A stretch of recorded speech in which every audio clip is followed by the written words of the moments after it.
आज हम एक और नया टॉपिक डिस्कस करने वाले हैं। That topic is known as hematopoiesis. Now जो हिमोटो होता है, hemato simply mean blood and poiesis मतलब simply formation. So that means formation of the blood in our body is known as hematopoiesis. तो यहां पे लिख दूं पहले मैं statement, formation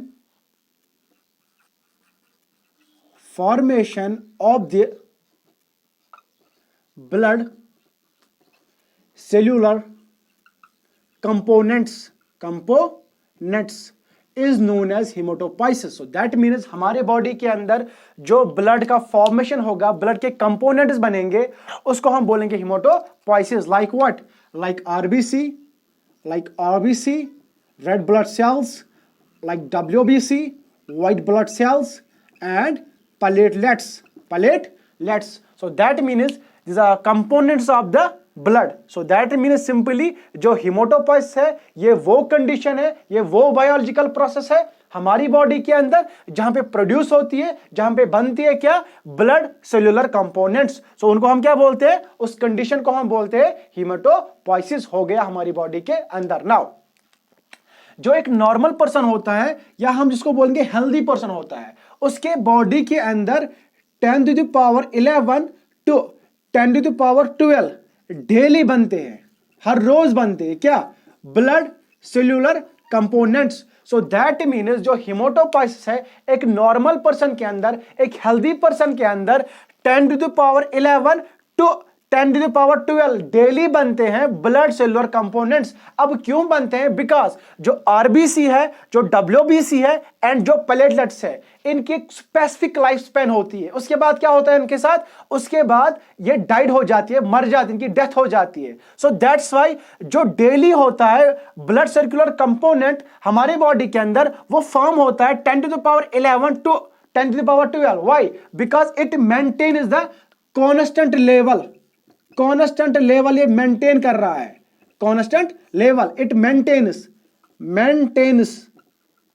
the constant level in our body. किसका? ब्लड सेल्यूलर कंपोनेंट्स का मेंटेन करके रखता है। कौन? Haematopoiesis, through haematopoiesis. नाउ उसके बाद जो हिमेटोपोइसिस है ये होता है अंडर 3 इंपॉर्टेंट प्रोसेस से। Number first is what? Number first is formation. किनका फॉर्मेशन? ब्लड सेल्यूलर कंपोनेंट्स का फॉर्मेशन पहले बनेगी। कौन? Blood cellular components. उसके बाद नंबर सेकंड डेवलपमेंट। उसके बाद क्या होगा? डेवलपमेंट होगा। किनका डेवलपमेंट होगा? ब्लड सेल्यूलर कंपोनेंट्स का। एंड थर्ड थिंग डिफरेंशिएशन होगी। किनकी डिफरेंशिएशन होगी? ब्लड सेल्यूलर कंपोनेंट में। किन में? ब्लड सेल्स में। Like what? Like RBC, WBC and platelet. So simply फिर से एक रिव्यू लेते हैं। जो हिमेटोपोइसिस है ये वो बायोलॉजिकल प्रोसेस है, ये वो कंडीशन है हमारी बॉडी के अंदर जहां पे ब्लड कंपोनेंट्स बनते हैं हमारी बॉडी के अंदर, चाहे वो आरबीसी हो, चाहे वो डब्ल्यूबीसी हो, चाहे वो प्लेटलेट्स हो। और एक नॉर्मल हेल्दी पर्सन में डेली जो ब्लड सर्कुलर कंपोनेंट्स बनते हैं वो कहां तक बनते हैं? 10⁻11 टू 10⁻12। क्यों बनते हैं? ताकि जो ब्लड सेल्यूलर कंपोनेंट है हमारी बॉडी में कांस्टेंट लेवल मेंटेन रहे। व्हाई? बिकॉज जो ब्लड सेल्यूलर कंपोनेंट्स है उसकी एक स्पेसिफिक लाइफ स्पैन होती है, चाहे वो आरबीसी हो, चाहे वो डब्ल्यूबीसी हो, चाहे वो प्लेटलेट्स हो, उसके बाद उनकी डेथ हो जाती है। दैट्स वाई जो हर रोज हमारी बॉडी में इतनी क्वांटिटी में ब्लड सर्कुलर कंपोनेंट्स बनते हैं ताकि हमारी बॉडी में ये बरकरार मेंटेन रहे, कांस्टेंट लेवल में रहे। उसके बाद जो हिमेटोपोइसिस होता है वो अंडर 3 प्रोसेस में होता है। फर्स्ट थिंग, पहले फॉर्मेशन होगी किनकी? ब्लड सर्कुलर कंपोनेंट्स की। उसके बाद उन्हीं की डेवलपमेंट होगी। उसके बाद जब डेवलपमेंट होगी उसके बाद ये डिफरेंशिएटेड होंगे किन में? ब्लड सेल्स में, either RBC, either WBC, either platelets. तो ये था little bit introduction with regarding the haematopoiesis. अब और आगे जाएंगे, डिटेल में समझेंगे what is actual mean of haematopoiesis. So आप बने रहें और फुल वीडियो देखें ताकि आपका कंसेप्ट क्लियर हो जाए। सो आगे जाते हैं। अब नाउ जो हिमेटोपोइसिस है ना, फर्स्ट थिंग हम डिफाइन करेंगे एक टर्म पहले, stem cell. What is stem cell? Hematopoiesis होता है थ्रू स्टेम सेल से। पहले हम समझेंगे स्टेम सेल किसको बोलेंगे। आप देखो, स्टेम सेल के पास एक यूनिक प्रॉपर्टी होती है। सो देखो हमारी बॉडी के अंदर कोई भी स्टेम सेल हो सकते हैं, लेकिन उसके पास एक यूनिक प्रॉपर्टी होनी चाहिए। क्या मैंने बोला यहां पे? उसके पास होनी चाहिए unique property, unique property. So any cell which are present, yeah, which is present in our body, but the cell has unique property. वो unique property क्या है? उस unique property का नाम है asymmetric division, symmetric division. So that means कोई भी cell अगर दिखा रही है asymmetric division, that means वो सेल है स्टेम सेल। अब देखो एसिमेट्रिक डिवीजन होता क्या है? देखो फर्स्ट थिंग हमें पता होना चाहिए स्टेम सेल किसको बोलेंगे। आज के बाद आप जहां भी देखोगे या जहां भी लिखा होगा स्टेम सेल, तो आपके दिमाग में फर्स्ट थिंग आना चाहिए कि उसके पास यूनिक प्रॉपर्टी है, और उस यूनिक प्रॉपर्टी को हम बोलते हैं एसिमेट्रिक डिवीजन।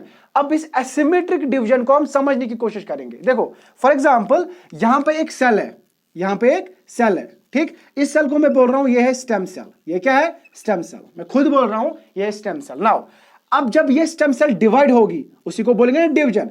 ये फॉर एग्जांपल दो डॉटर सेल्स में डिवाइड हो गई, ये टू डॉटर सेल्स में डिवाइड हो गई, और इसको हम बोलेंगे सेल ए, या इसको बोलेंगे ग्रुप ए, हम ग्रुप ए, इसको बोलेंगे हम ग्रुप बी, इसको क्या बोलेंगे हम? Group B. So that means जो ये स्टेम सेल है ये डिवाइड हो गई ग्रुप ए में और ये डिवाइड हो गई ग्रुप बी में। अब नाउ जो ग्रुप ए है ये फर्दर प्रोसेस दिखा रहा है और क्या बना रहा है? ये बना रहा है फाइनल प्रोडक्ट जिसको हम बोलते हैं डिफरेंशिएटेड सेल्स, डिफरेंशिएटेड सेल्स बना रहा है नाउ। और जो ग्रुप बी है ये क्या कर रहा है? ये वापस जाता है और वापस फॉर्म कर रहा है क्या? ये वापस फॉर्म कर रहा है स्टेम सेल। क्यों? बिकॉज इसकी जो ओरिजिनल पॉपुलेशन है वो मेंटेन रहे, वो क्या रहे? वो मेंटेन रहे। सो दैट मीन्स जो स्टेम सेल है वो एसिमेट्रिक डिवीजन दिखा रही है। एक ग्रुप दिखा रही है फाइनल प्रोडक्ट की ओर, और फाइनली वो लीड करेंगे डिफरेंशिएटेड सेल्स को, और जो दूसरा ग्रुप है वो मेंटेन करेगा ओरिजिनल पोजीशन, ओरिजिनल पॉपुलेशन किनका? स्टेम सेल्स का। तो उन सेल्स को हम बोलते हैं एसिमेट्रिक डिवीजन, और जो एसिमेट्रिक डिवीजन दिखाएगा उसको हम बोलेंगे stem cell. So now what is stem cell? Stem cell is any cell which is present in our body, but which has capability, which has potential to show the asymmetric division. जिस cell ने asymmetric division दिखा दिया, asymmetric division क्या होता है? जब cell divide करेगी, एक ग्रुप ऑफ सेल लीड करेगी फाइनल प्रोडक्ट को, एक ग्रुप ऑफ सेल लीड करेगी वापस मेंटेन करने की कोशिश करेगी इसको, ओरिजिनल पॉपुलेशन को। उन सेल्स को हम बोलते हैं स्टेम सेल्स। अब ये एक एग्जांपल है। अब दूसरी एग्जांपल से हम समझने की कोशिश करेंगे what is meant by stem cells. ये एक एग्जांपल थी। अब देखो दूसरा एग्जांपल क्या मैं यहां पे दे रहा हूं। आपने क्या किया? आपने कल्चर डिश ला दिया, कल्चरल डिश, ठीक है ना, और मैंने दो डिशेस ला दिया यहां पे। अब नाउ यहां पे मैंने दोनों डिशों में मैंने पुट किया, मैंने प्लेस कर दिया एक सेल, यहां पे भी एक सेल, यहां पे भी एक सेल। इस सेल को मैं बोल रहा हूं this is stem cell, this is what? Stem cell. And this cell is erythroblast, erythroblast a precursor of RBC. Now और यहां पे मैंने पुट कर दिया CSF. What is CSF now? CSF simply mean colony stimulating factor. तो लिख दूं यहां पे कॉलोनी स्टिमुलेटिंग फैक्टर। अब now what is meant by colony stimulating factor? Now देखो आपने कल्चर डिश ला दिया यहां पे, ठीक, उसके अंदर आपने कंडीशन रख दी, वो कंडीशन जो फेवर करेगी अर्थ्रोब्लास्ट को ग्रो होने में। सो दैट मीन्स आपने न्यूट्रिशन डाल दिया यहां पे, आपने वो सराउंडिंग, वो एटमॉस्फेयर दिया किसको? अर्थ्रोब्लास्ट को, जहां पे अर्थ्रोब्लास्ट ग्रो करेगी। सो दैट्स व्हाई आपने कॉलोनी स्टिमुलेटिंग फैक्टर यहां पे डाल दिए, ठीक। जब आपने कॉलोनी स्टिमुलेटिंग फैक्टर यहां पे डाल दिए, वो क्या करवाएंगे? वो स्टिमुलेट करवाएंगे किसको? अर्थ्रोब्लास्ट को, और कन्वर्ट हो जाएंगे। और क्या हो जाएंगे? कन्वर्ट हो जाएंगे किसमें? वो कन्वर्ट हो जाएंगे मैच्योर आरबीसी में। किसमें? मैच्योर आरबीसी में। देखो यहां पे मैंने वर्ड किया अर्थ्रोब्लास्ट कन्वर्ट हो गया, फुल्ली कन्वर्ट हो गया किसमें? आरबीसी में। सो यहां पे देखते हैं आप, अब जो तुमने स्टेम सेल ला दी यहां पे, तो ये डिवाइड होगी दो सेल्स में, यहां पे एक सेल, यहां पे एक सेल। अब now for example this cell is known as erythroblast, this cell is known as erythroblast. So simply it's a precursor of RBC, और ये लीड करेगी किसको, ये लीड करेगी formation of RBC, formation of RBC. Of course यहां पे भी CSF रख दूंगा मैं यहां पे, कॉलोनी स्टिमुलेटिंग फैक्टर। और नाउ और ये जो सेल है ये क्या करवा रही है, ये रिगेन करवा रही है, रिन्यू करवा रही है क्या, ओरिजिनल पॉपुलेशन, मेंटेन कर रही है original population. So that means वो स्टेम सेल होती है जो अपनी पॉपुलेशन मेंटेन करके रखती है और फर्दर नई नई प्रोडक्ट्स देती है, नई नई सेल्स देते हैं, उसको हम बोलते हैं स्टेम सेल। यहां पे क्या हुआ, जो अर्थ्रोब्लास्ट था वो कन्वर्ट हो गया, लेकिन अर्थ्रोब्लास्ट पीछे नहीं रहा, खुद अर्थ्रोब्लास्ट ही खुद कन्वर्ट किस में हो गया, आरबीसी में। लेकिन जो स्टेम सेल है, एक तो उसने अर्थ्रोब्लास्ट दे दी और अपना जो इसका पॉपुलेशन था वो मेंटेन करके रखा, और वो सेल्स जो अपनी पॉपुलेशन मेंटेन करके रखेगी उनको हम बोलते हैं स्टेम सेल्स। और जो वो सेल्स होती है वो दिखाती है asymmetric division. So that means आज के बाद जहां पे भी आप देखोगे स्टेम सेल, तो आप क्या बोलोगे, स्टेम सेल्स आर दो sales which have capability, which has potential to show what, asymmetric division. And what is meant by asymmetric division? Asymmetric division is that division one group of cells leads the other cells and other group of cells maintain the original population of the cells. That cells are known as stem cells. So that means जो haematopoiesis होगा वो कौन दिखाएगी, वो दिखाएगी stem cell. सो आगे बढ़ते हैं हम। आई होप आपको स्टेम सेल्स का कंसेप्ट क्लियर होगा, what is meant by stem cell. So stem cells are दो cells which show asymmetric division. अब ना उसके बाद आगे जाते हैं। अब जो हेमाटोपोइसिस होता है, अब ये स्टेजेस में होता है। ये किस में होता है, ये स्टेजेस में होता है। देखो फर्स्ट थिंग क्या होता है, फर्स्ट थिंग ये है कि अगर कोई भी इंसान हो, दुनिया में कोई भी इंसान हो, कोई भी ह्यूमन बीइंग हो, उसकी जो लाइफ की जर्नी होती है वो स्टार्ट होती है यूट्रस से। सो दैट मीन्स जब वो यूट्रस के अंदर होता है उसको हम तब बोलते हैं fetus. So that means every human being starts his life by fetus state. जो फीटस होता है, जो फीटस स्टेज से ही हम अपनी लाइफ शुरुआत कर देते हैं यूट्रस के अंदर। नाउ जो हेमाटोपोइसिस होता है वो फीटस के अंदर ही स्टार्ट होता है। अब देखो, अब फॉर एग्जांपल यहां पे एक यूट्रस है, यूट्रस के अंदर फीटस है। अब मैं यूट्रस नहीं बनाऊंगा, फीटस यहां पे नहीं बनाऊंगा सिंपली। अब यहां पे बनाऊंगा मैं व्हाट, यहां पे बनाऊंगा मैं यॉर्क सैक, यॉर्क सैक। अब इमेजिन करो, देखो ये यॉर्क सैक तो नहीं है ना, इमेजिन करो ये यॉर्क सैक है। अब नाउ मैं बनाना चाहता हूं yolk sac, I don't know क्या बन गया, बट आप इमेजिन करो this is what, this is yolk sac, this is yolk sac. Now अब जो यॉर्क सैक है, around third week, around third week, कौन सा थर्ड वीक, गेस्टेशन का थर्ड वीक, गेस्टेशन का थर्ड वीक। अब गेस्टेशन क्या होता है, formation of fetus, fully fetus, the period is known as gestation period, ठीक है ना। अब देखो around third week of gestation, okay, तो यॉर्क सैक में अपीयर हो जाती है सेल्स, यॉर्क सैक में क्या अपीयर हो जाती है, सेल्स, एंड दो cells are known as stem cells. So that means आप याद रखोगे, जब एक फीटस वॉर्म के अंदर होता है अराउंड थर्ड वीक, जब उसकी गेस्टेशन पीरियड होता है, तब जो यॉर्क सैक होता है वहां पे अपीयर, वहां पे ऑरिजिन होता है किनका, स्टेम सेल्स का, जो क्या दिखाएगी, जो दिखाएगी हेमाटोपोइसिस। उसके बाद जो यॉर्क सैक है अराउंड थर्ड मंथ, जब 3 महीने हो जाते फीटस को, थर्ड मंथ, ठीक, तो जो ये स्टेम सेल्स है जो कहां पे है, जो यॉर्क सैक के अंदर है, ये माइग्रेट होते हैं। ये क्या होते हैं, माइग्रेट होते हैं towards liver, towards what, liver. So that means जो यॉर्क सैक के अंदर स्टेम सेल्स है, अब अराउंड थर्ड मंथ के बाद ये क्या कर रहे हैं, ये माइग्रेट हो रहे हैं towards what, these cells are migrated towards what, liver.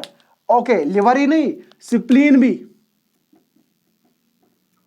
Lymph node भी, लिम्फ नोड भी, ये माइग्रेट होते हो वहां की ओर। लेकिन आप याद रखोगे जो लिवर होता है वो डोमिनेंट होता है, वो क्या होता है, डोमिनेंट, और we can say major organ, major organ for what, for haematopoiesis, for haematopoiesis. So that means spleen के अंदर भी हेमाटोपोइसिस होगा, लिम्फ नोड के अंदर भी हेमाटोपोइसिस होगा, लेकिन जो मेजर ऑर्गन है वो लिवर है, लिवर के अंदर डोमिनेंट है, स्प्लीन पे भी लिम्फ नोड पे भी। ज्यादा हेमाटोपोइसिस कहां पे होता है, ज्यादा हेमाटोपोइसिस लिवर के अंदर हो सकता है, हो सकता नहीं, होगा।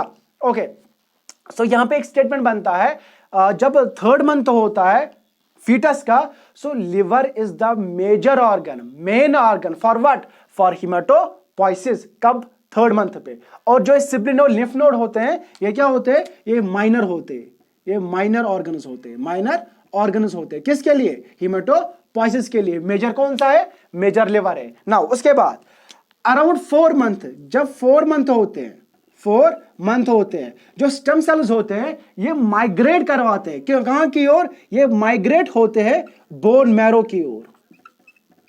सो दैट मीन्स जब 4 मंथ होते हैं जो स्टेम सेल्स है ये माइग्रेट होते हैं कहां की ओर, बोन मैरो की ओर। सो दैट मीन्स 4 मंथ पे हीमेटोपोइसिस कहां कहां पे होगा, हीमेटोपोइसिस होगा लिवर के अंदर, हीमेटोपोइसिस होगा स्प्लीन के अंदर, हीमेटोपोइसिस होगा लिम्फ नोड के अंदर, लिम्फ नोड के अंदर, और हीमेटोपोइसिस होगा बोन मैरो के अंदर, बोन मैरो के अंदर। लेकिन अब इनमें डोमिनेंट कौन होगा, इनमें डोमिनेंट होगा बोन मैरो।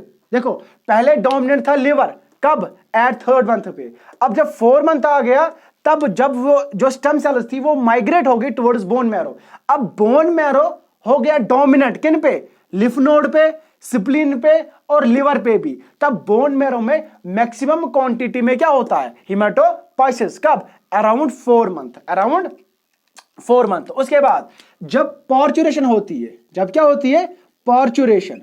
अब now what is parturition, what is meant bye parturition. Parturition simply mean जब वो फीटस दुनिया में आता है, वर्ल्ड में आता है, जब वो बच्चा दुनिया में आता है, सिंपली इसको बोलते हैं पार्चुरेशन। तब क्या होता है, स्प्लीन के अंदर हीमेटोपोइसिस स्टॉप हो जाता है, लिवर के अंदर हीमेटोपोइसिस स्टॉप हो जाता है, लिम्फ नोड के अंदर हीमेटोपोइसिस स्टॉप होता है। खाली हीमेटोपोइसिस होता है तब बोन मैरो के अंदर। हीमेटोपोइसिस कहां पे होता है फिर, बोन मैरो के अंदर आफ्टर बर्थ। बिफोर बर्थ हीमेटोपोइसिस कहां पे होता है, अराउंड 3rd मंथ, लिवर के अंदर डोमिनेंट होता है, स्प्लीन के अंदर भी होता है, लिम्फ नोड के भी अंदर होता है, लेकिन जो लिवर होता है वो डोमिनेंट होता है अराउंड 3rd मंथ। उसके बाद 4 मंथ जो स्टेम सेल्स होती है वो माइग्रेट होती है बोन मैरो की ओर, लेकिन तब लिवर के अंदर भी होती है, स्प्लीन के अंदर भी होती है, लिम्फ नोड के अंदर भी होती है, लेकिन बोन मैरो के अंदर होती है, लेकिन जो डोमिनेंट होता है वो बोन मैरो होती है। आफ्टर बर्थ, आफ्टर पार्चुरेशन, जो लिवर होता है उसके अंदर स्टॉप हो जाता है, और जो स्प्लीन होता है उसके अंदर भी स्टॉप हो जाता है, और लिम्फ नोड है इसके अंदर भी स्टॉप हो जाता है। क्या, हीमेटोपोइसिस। खाली हीमेटोपोइसिस आफ्टर बर्थ किसमें होता है, खाली हीमेटोपोइसिस आफ्टर बर्थ बोन मैरो के अंदर होता है। पार्चुरेशन आफ्टर बर्थ जो हीमेटोपोइसिस होती है वो स्टॉप हो जाती है लिवर के अंदर, वो स्टॉप हो जाती है स्प्लीन के अंदर, वो स्टॉप हो जाते हैं लिम्फ नोड के अंदर। सो वी कैन से जो हीमेटोपोइसिस होती है आफ्टर बर्थ वो खाली कहां पे होती है, बोन मैरो के अंदर होती है। देखो एक कंडीशन है जिसको हम बोलते हैं एक्स्ट्रा मेडुलरी हीमेटोपोइसिस, हीमेटोपोइसिस, ठीक है ना, हीमेटो। अब देखो extra medullary haematopoiesis is that condition in our body जब बर्थ के बाद भी जो हीमेटोपोइसिस होगा वो अदर देन होगा बोन मैरो, स्पेशली लिवर के अंदर। अगर लिवर के अंदर फिर भी हो रहा है, अगर लिवर के अंदर फिर भी हो रहा है क्या, हीमेटोपोइसिस, कब, after birth, so that means वो कहलाता है डिसऑर्डर। वो क्या कहलाता है, डिसऑर्डर। सो दैट मीन्स जो एक्स्ट्रा मेडुलरी हीमेटोपोइसिस होता है ये वो कंडीशन है बॉडी के अंदर आफ्टर बर्थ जब फॉर्मेशन ऑफ या हम सिंपली बोलेंगे जो हीमेटोपोइसिस होता है आफ्टर बर्थ वो अदर देन होता है bone marrow, specially what, specially in the liver. At that condition is known as extra medullary हीमेटोपोइसिस। तो यहां तक आप लोगों को क्लियर होगा जो फीटल लाइफ होती है पहले वो अपेयर होती है यॉर्क सैक में अराउंड 3 वीक, उसके बाद एट 3rd मंथ लिवर के अंदर होता है, लिवर डोमिनेंट रहता है, स्प्लीन के अंदर भी होता है, लिम्फ नोड के अंदर भी होता है, लेकिन माइनर क्वांटिटी में होता है। उसके बाद एट 4 मंथ वो शिफ्ट होती है कहां की ओर, बोन मैरो की ओर, लेकिन तब लिवर के अंदर भी होता है, स्प्लीन के अंदर भी होता है, लिम्फ नोड के अंदर भी होता है, बोन मैरो के अंदर भी होता है, लेकिन बोन मैरो डोमिनेंट होता है इन पे। उसके बाद आफ्टर बर्थ लिवर के अंदर स्टॉप हो जाता है, स्प्लीन के अंदर स्टॉप हो जाता है, लिम्फ नोड के अंदर स्टॉप हो जाता है। खाली जो हीमेटोपोइसिस होती है वो होती है बोन मैरो के अंदर। और एक कंडीशन है that condition is known as extra medullary haematopoiesis. ये वो कंडीशन है जहां पे हीमेटोपोइसिस होती है अदर देन बोन मैरो, और कहां पे होगी, स्पेशली लिवर के अंदर, तो उसको हम बोलते हैं ये डिसऑर्डर है। अब आगे जाते हैं, इसके बाद हम आफ्टर बर्थ की ओर जा रहे हैं। हम फीटल लाइफ में हो गया कंप्लीट, अब जाएंगे towards the birth, from birth up to puberty. हम स्टेजेस पढ़ रहे हैं, ठीक है ना। नाउ फ्रॉम बर्थ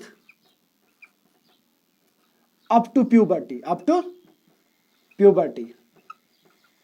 अब नाउ, अब देखो from birth up to puberty, हमारे बॉडी के अंदर जितने भी बोन मैरोज होती है, बर्थ की बात कर रहा हूं अप टू प्यूबर्टी तक, वो सारी की सारी एक्टिव होती है तब, वो सारी की सारी क्या होती है, एक्टिव होती है सब तब।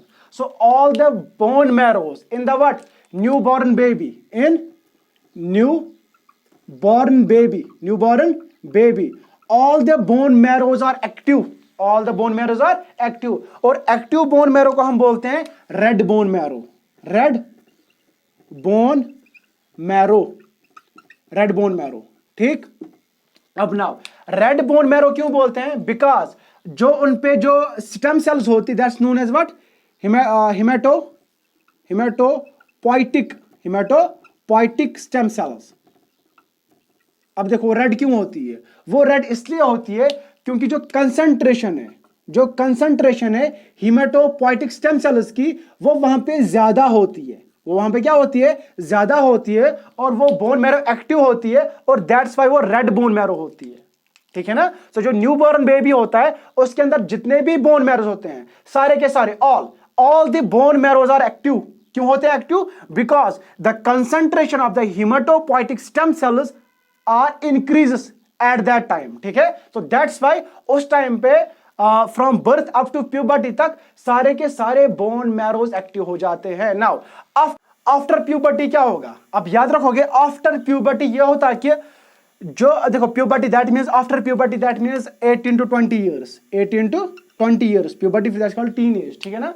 अब after puberty 18 to 20 years, 20 years के बाद क्या होता है, 20 इयर्स के बाद जो बोन मैरोज होती है हमारे बॉडी के अंदर, ऑल द बोन मैरोज, कुछ बोन मैरोज एक्टिव रह जाती है, कुछ बोन मैरोज इनएक्टिव हो जाती है। फिर से बोल रहा हूं मैं, कुछ बोन मैरोज एक्टिव होती है, कुछ बोन मैरोज इनएक्टिव होती है, लेकिन कब, after puberty. So that mean जब आफ्टर प्यूबर्टी के बाद हमारी बॉडी के अंदर जो सारी बोन मैरोज एक्टिव थी, अब उसमें से कुछ क्या होती है, कुछ इनएक्टिव हो जाती है और कुछ एक्टिव हो जाती है, और जो एक्टिव हो जाती है उनको हम क्या बोलते हैं, red bone marrow, red bone marrow. Red bone marrow क्यों बोलते हैं वो मैंने अभी बोल दिया, क्योंकि वहां पे कंसेंट्रेशन ऑफ हिपेटोपोइटिक स्टेम सेल्स ज्यादा होती है, दैट्स व्हाई वो रेड होती है। और नाउ जो इनएक्टिव होती है वहां पे क्या होगी, वहां पे कंसेंट्रेशन ऑफ